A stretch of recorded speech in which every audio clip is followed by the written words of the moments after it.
എന്റെ കുഞ്ഞിനെ നശിപ്പിക്കാൻ ശ്രമിച്ചവരാ എന്റെ അമ്മ. അങ്ങനെയുള്ള അമ്മ ഇഷ്ടമില്ലാത്ത മരുമകൾക്ക് കുഞ്ഞ് ജനിക്കാൻ സമ്മതിക്കോ? ഇപ്പൊ അവരീ കാണിക്കുന്ന ഡ്രാമയൊക്കെ നല്ലതാ, പക്ഷേ കണ്ണൻ സാർ സൂക്ഷിക്കണം.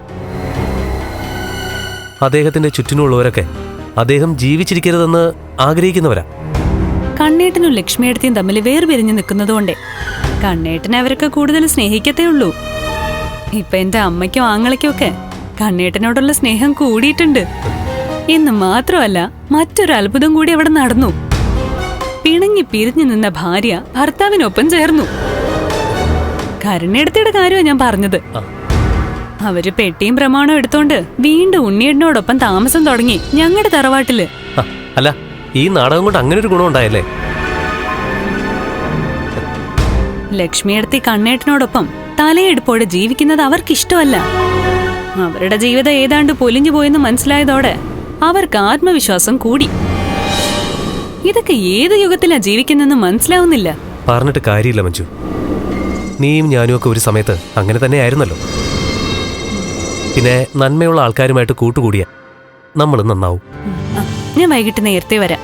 എന്നിട്ട് നമുക്ക് ഒരുമിച്ച് ഇടത്തെ കാണാൻ പോവാ. ആയിക്കോട്ടെ.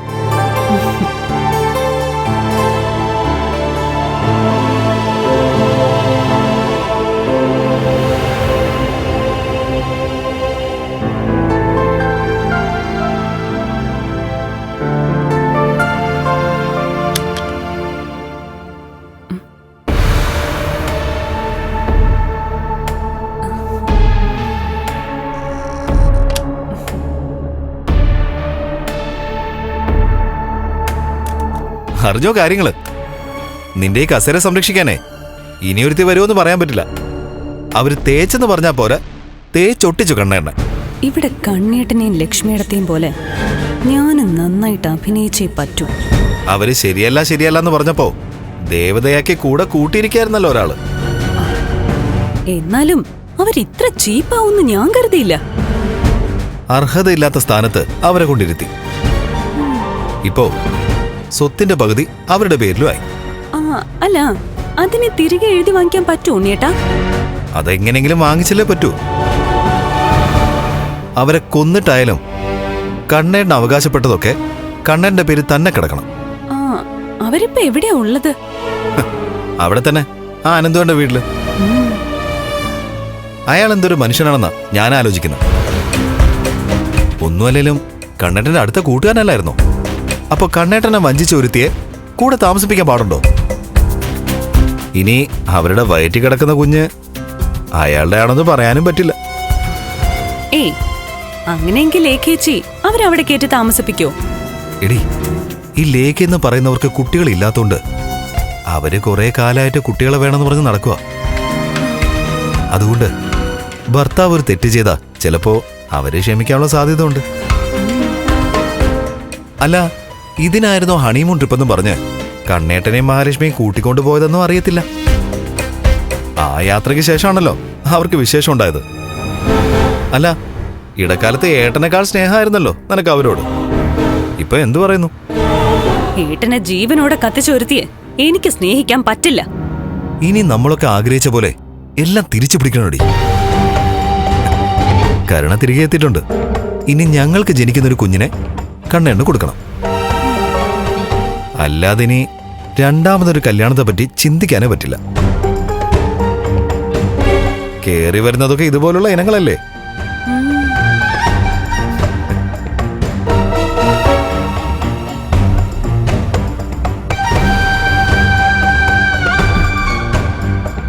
ചൂടാറുന്നതിന് മുമ്പ് ഏട്ടത്തെ വിളിച്ച് കാര്യം പറയട്ടെ.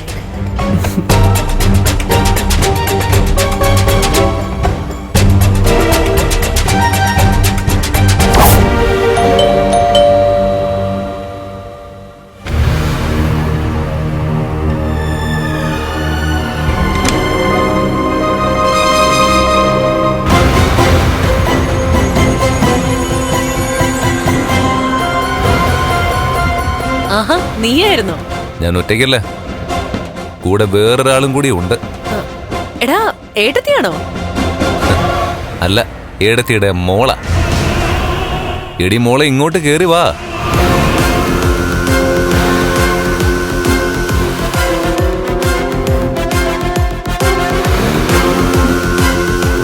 ആഹാ, മോളോ?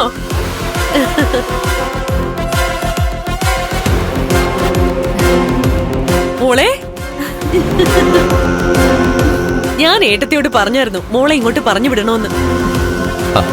ഇനിയിപ്പോ രണ്ടിലൊന്നും അറിഞ്ഞിട്ട് ഇവളെ തിരിച്ചു കൊണ്ടുപോകുന്നുള്ളൂ. ആ, ഒരു സമയത്ത് അപ്പച്ചിക്ക് ഓർമ്മയില്ലേ, നമ്മളെല്ലാവരും മുമ്പിലും പിന്നിലും നിന്നത്. ഇപ്പതേ അങ്ങേര് വലത് കാൽപാദത്തിനൊപ്പം ഇടത് കാൽപാദവും ചലിപ്പിച്ചു തുടങ്ങി. ചിലപ്പോ അങ്ങേര് എഴുന്നേറ്റ് നടക്കാനുള്ള ചാൻസ് ഉണ്ട്. അതുകൊണ്ട് അപ്പച്ചി എല്ലാവരും പറഞ്ഞപ്പോ അത് കേൾക്കാൻ ഞാൻ തയ്യാറായത്. മോളെ, ഇനിയിപ്പൊ അവൻ എഴുന്നേറ്റ് നടന്നില്ലെങ്കിൽ മോൾ അവനെ വിട്ടിട്ട് പൊയ്ക്കോ. പക്ഷേ അങ്ങനെ പോവുമ്പോ അവനെ കല്യാണം കഴിച്ച് അവന്റെ സ്വത്തുക്കളെല്ലാം സ്വന്തം പേരിലാക്കിയിട്ട് വേണം പോകാൻ. ഇപ്പൊ പകുതിയും മറ്റുള്ള പേരിലല്ലേ? അതെങ്ങനെയെങ്കിലും തിരിച്ചെടുക്കാൻ പറ്റില്ലേ മേഘേട്ടാ? പറ്റും. കണ്ണൻ അവകാശപ്പെട്ടതൊക്കെ കണ്ണന്റെ കയ്യിൽ തന്നെ നിൽക്കും. മഹാലക്ഷ്മി ഇല്ലാണ്ടായാൽ. എടാ, അവളെ ഇല്ലാതാക്കാൻ ഒരുപാട് ശ്രമങ്ങൾ നടത്തിയില്ലേ, ഒന്നും വിജയിച്ചില്ലല്ലോ. അതൊക്കെ ദൈവത്തിന്റെ ഇടപെടലാണെന്നാ നമ്മളൊക്കെ വിചാരിച്ചത്.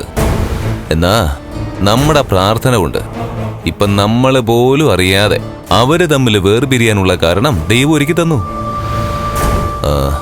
ഒറ്റപ്പെട്ടൊരു അയ്യപ്പ ക്ഷേത്രമുണ്ട്. അവിടെ എന്റെ അമ്മ ദൈവളെയും കൂട്ടി മിക്കപ്പോഴും പോകുന്നതാ.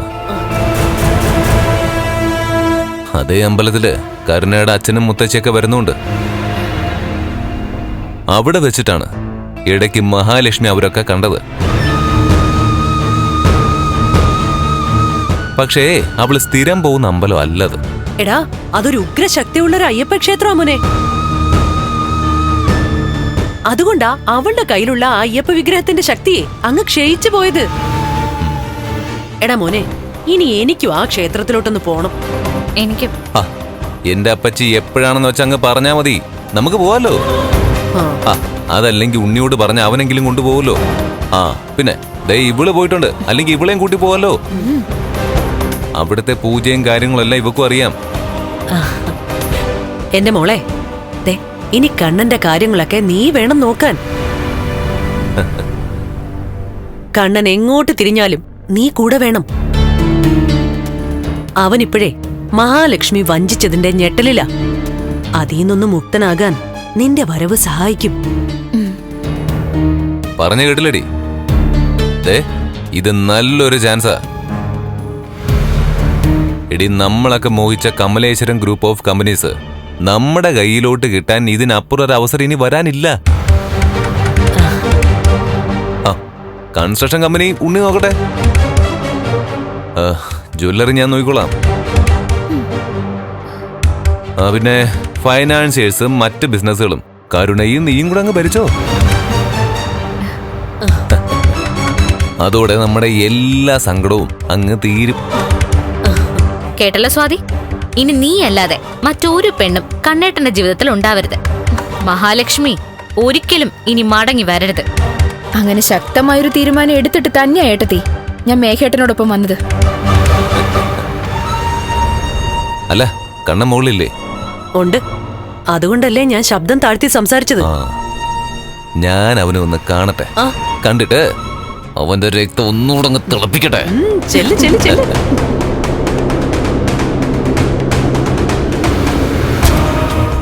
വാ മോള് വാ.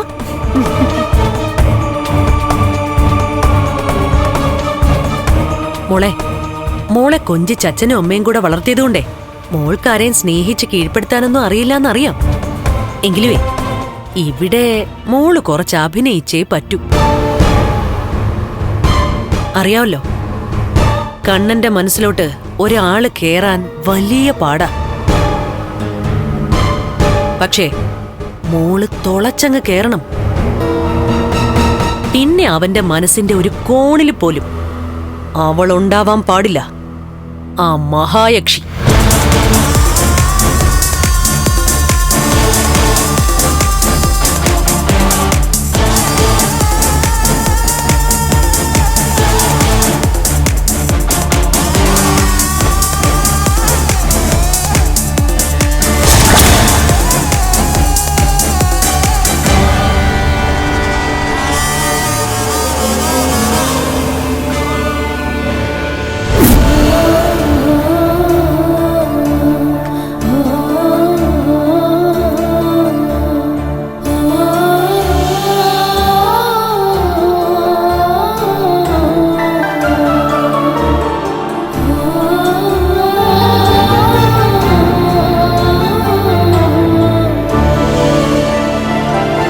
ഇതുപോലെയുള്ള അഭിനയം എനിക്ക് വശമില്ലായിരുന്നു.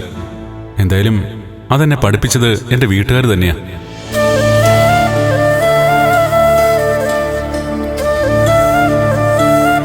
നമുക്കിനി തകർക്കാം മഹി. അവരെ പോലെ തന്നെ ശത്രുശല്യം കുറയുന്നവരെ നമുക്ക് ഈ നേരം പോക്ക് തുടരാം.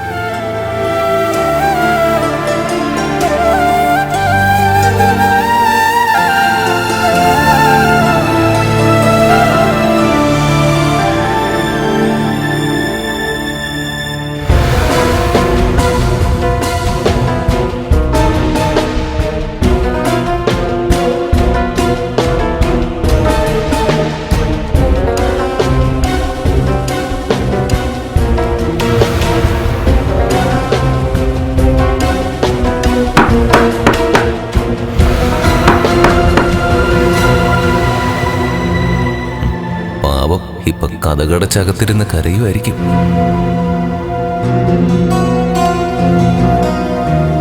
കണ്ണാ കണ്ണാ കണ്ണാ കണ്ണ, ഇത് ഞാനാ, മേഘൻ. പത്മാസുരൻ എത്തി. കണ്ണാ,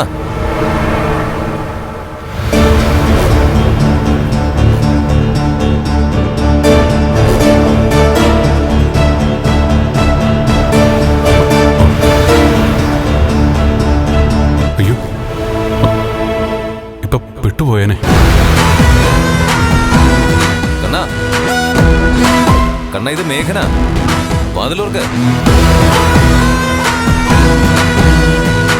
കണ്ണാ,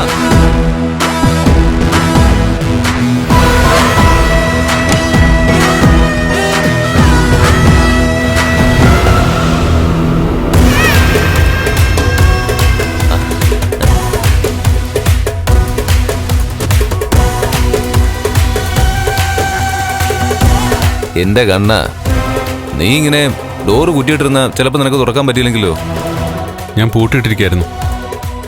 നീ എന്തിനാ പൂട്ടിയിട്ടിരിക്കുന്നത്? ഇപ്പൊ നിന്റെ ഭാര്യയൊന്നും ഇവിടെ ഇല്ലല്ലോ. ഇനിയിപ്പോ ഇങ്ങോട്ട് വരാനും പോകുന്നില്ല.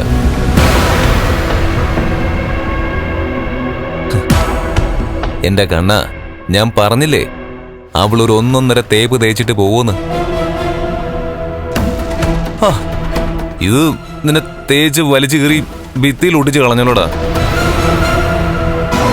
എന്ത് ചെയ്യാനാ, നമ്മൾ ഓരോരുത്തരെ വിശ്വസിക്കും, അവർ നമ്മളെ മനസ്സിലാക്കത്തുമില്ല. കണ്ണാ, അവള് വന്ന സമയത്ത് തന്നെ ഞാൻ നിന്നോട് പറഞ്ഞതാ അവളാള് ശരിയല്ലാന്ന്. കല്യാണത്തിന് മുമ്പ് തന്നെ അവൾക്ക് ഒരുപാട് പ്രേമം ഉണ്ടായിരുന്നു. അവളെന്റെ കരണത്ത് തല്ലിയിട്ടുണ്ടെന്ന് പറഞ്ഞത് ശരിയാണ്, പക്ഷേ അതെന്തിനാണെന്ന് പറഞ്ഞിരുന്നല്ലോ. അത് ശുദ്ധ നുണയാ. അവളെ ഞാൻ കേട്ടില്ല എന്ന് പറഞ്ഞപ്പോഴാ ആ ദേഷ്യത്തിൽ അവൾ എന്റെ കരണത്തടിച്ചത്. അത് ഞാൻ നിന്നോട് പറഞ്ഞപ്പോ നീ ഒട്ട് വിശ്വസിച്ചില്ല. ഇപ്പോഴ് എല്ലാം വിശ്വസിക്കേണ്ട അവസ്ഥയാ. ഇനിയിപ്പം വിശ്വസിച്ചേ പറ്റത്തുള്ളൂ കണ്ണാ. ഇനിയിപ്പോ അവൾ ആരെങ്കിലും പ്രേമിച്ചെന്നിരിക്കട്ടെ, അവനുമായിട്ട് ഒന്നിച്ചൊരു മുറിയിൽ കഴിഞ്ഞെന്നും ഇരിക്കട്ടെ, അത് വന്ന് പറഞ്ഞാൽ പോലും നീ വിശ്വസിക്കില്ലായിരുന്നല്ലോ. പക്ഷെ ഇപ്പം ആരും പറയാതെ തന്നെ ഒരു തെളിവ് അവളുടെ വയറ്റിനകത്തുണ്ട്. ഇനിയിപ്പോ അത് നിഷേധിക്കാൻ പറ്റില്ലല്ലോ. ഏതു നേരവും എന്റെ കൂടെ ആയിരുന്നു അവള്. പിന്നീട് ഇത് എപ്പോ സംഭവിച്ചെന്ന് മനസ്സിലാവുന്നില്ല. 2 പേരെ നീ സംശയിച്ചാ മതി. മാർക്കോയുടെ പേര് പലരും പറയുന്നുണ്ട്. അവനെ തൽക്കാലം നീ ഇതിനകത്ത് വലിച്ചഴക്കണ്ട. പിന്നെ എടാ, നിനക്കറിയാവുന്ന കാര്യമായിരുന്നല്ലോ അവളും സാഗറുമായിട്ടുള്ള കണക്ഷൻ. അതുപോലെ നിങ്ങൾ ടൂറ് പോയപ്പം നിങ്ങൾക്കൊപ്പം അനന്തു ഉണ്ടായിരുന്നു. ഒന്നുകിൽ അനന്തു, അതല്ലെങ്കിൽ സാഗർ. 2-ൽ-1 പ്രതി. അത് അനന്തു ആവാനാണ് സാധ്യത കൂടുതൽ. എടാ, നിനക്കറിയാലോ ലേഖയുടെ കാര്യം. അവൾക്ക് കുഞ്ഞുങ്ങളെ ലാളിക്കാന്ന് വെച്ച ഒരു ഹരവാണ്. അതിനുവേണ്ടി ചിലപ്പം ഭർത്താവിന് ഭാര്യയും കൂട്ടുനിന്ന് കാണും. ഇവൻ എന്തായി പറയുന്നേ? എന്റെ ചങ്ക ആനന്ദു. അവനെപ്പറ്റി ഇവൻ പറയുന്നൊക്കെ കേൾക്കുമ്പോ ഇവന്റെ കർണം അടിച്ച് പോക്കാണ് എനിക്ക് തോന്നുന്നേ. കണ്ണ, എടാ, നീ ഇനിയിപ്പോ കൂടുതലൊന്നും ആലോചിക്കാൻ നിൽക്കണ്ട. ഈ രണ്ടുപേരിൽ ഒരാള് തന്നെയാണ് ആ കുഞ്ഞിന്റെ അച്ഛൻ. ആ പിന്നെ മാർക്കോടെ കാര്യമൊന്നും ആർക്കും പറയാൻ പറ്റില്ലല്ലോ. അവനോട് അവക്കൊരു പ്രത്യേക ആരാധന ഉണ്ട്. നിനക്ക് ഓർമ്മയുണ്ടോ ഈ മാർക്കോയെ പ്രതാപൻ അങ്കിളും അങ്കിളിന്റെ വീട്ടുകാരും ഒക്കെ കണ്ട ദിവസം? അന്ന് മഹാലക്ഷ്മിയെ തട്ടിക്കൊണ്ടുപോയി. ആ ഗുണ്ടകളിൽ നിന്ന് മാർക്കോ രക്ഷിച്ചു കൊണ്ടുവന്നൊക്കെയാണ് പറഞ്ഞു കേൾക്കുന്നത്. പക്ഷെ എനിക്ക് തോന്നുന്നത് അതൊക്കെ അവൾ ഉണ്ടാക്കിയ കഥയാണെന്ന. പിന്നെ യഥാർത്ഥ കഥ എന്താ? യഥാർത്ഥ കഥ എന്താന്ന് വെച്ചാ അത് പ്രതാപനങ്ങളും അങ്കിളിന്റെ അമ്മയും പറഞ്ഞതാവാനാണ് സാധ്യത. അന്നേ ദിവസം രാത്രിയില് മാർക്കോയ്ക്കൊപ്പം അവൾ ഇറങ്ങിപ്പോക്കാണും. അതിനുശേഷം അവൻ തന്നെയാണ് അവളെ തിരിച്ചു കൊണ്ടുവന്നാക്കിയത്. പിന്നെ അവിടെ നടന്നു എന്ന് പറയുന്നതൊക്കെ അവളുടെ മനസ്സിൽ ഉദിച്ച കഥകളാ. എന്നാലും ഇതുപോലെ കഥയുണ്ടാക്കുന്ന ഒരുത്തിയ മഹിയെന്ന് ഞാൻ കരുതിയില്ല. എന്റെ കണ്ണ, ഇപ്പോഴെങ്കിലും നീ അതറിഞ്ഞത് നന്നായി. ഇതൊന്നും അറിയാതെ സ്വത്തിന്റെ പാതി അവളുടെ പേര് എഴുതി വെച്ചല്ലോ മേഘ. ഇനിയിപ്പോ അതോർത്ത് നീ വിഷമിക്കണ്ട. അതൊക്കെ നമുക്ക് തിരിച്ചു പിടിക്കാവുന്ന. ഇതുവരെ അവളെ എന്തെങ്കിലും ചെയ്താ അതിനേറ്റവും കൂടുതൽ എതിർത്തോണ്ടിരുന്നത് നീയാ. എന്നാൽ ഇപ്പൊ നീ ഞങ്ങളുടെ കൂടെ ഉണ്ട്. ഇനി അവളുടെ കാര്യത്തിൽ ഒരു തീരുമാനം ഉണ്ടാക്കാൻ എന്നെ കൊണ്ട് കഴിയും. നീ ഇപ്പം മഹാലക്ഷ്മിയെ പോലെ വെറുക്കേണ്ട രണ്ടുപേരാണുള്ളത്. അത് ആനന്ദവും ലേഖയാ.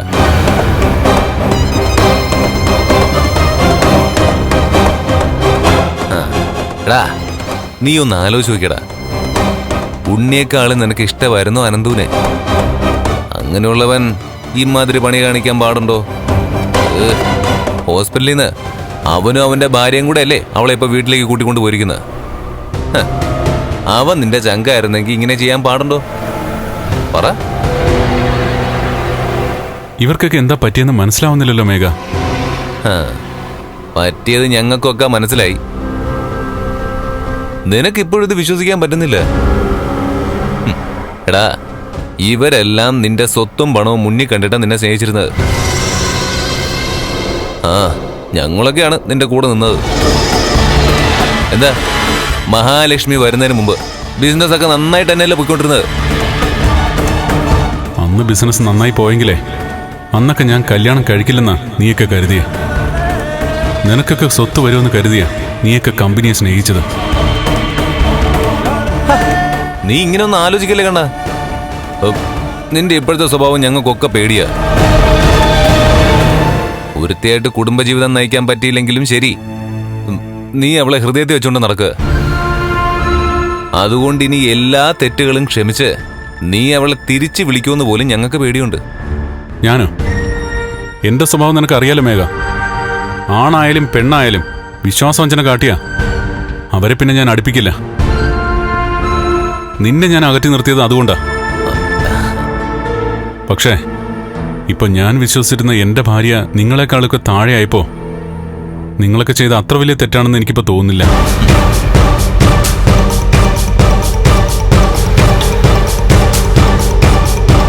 നമുക്ക് അവളെ ചുട്ടുകളയാവിടാ. ഞങ്ങളുടെ പഴയ കണ്ണനെ ഞങ്ങൾക്ക് തിരിച്ചു കിട്ടിയല്ലോ. ഇനി എന്ത് ചെയ്യണമെന്ന് എനിക്കറിയാം.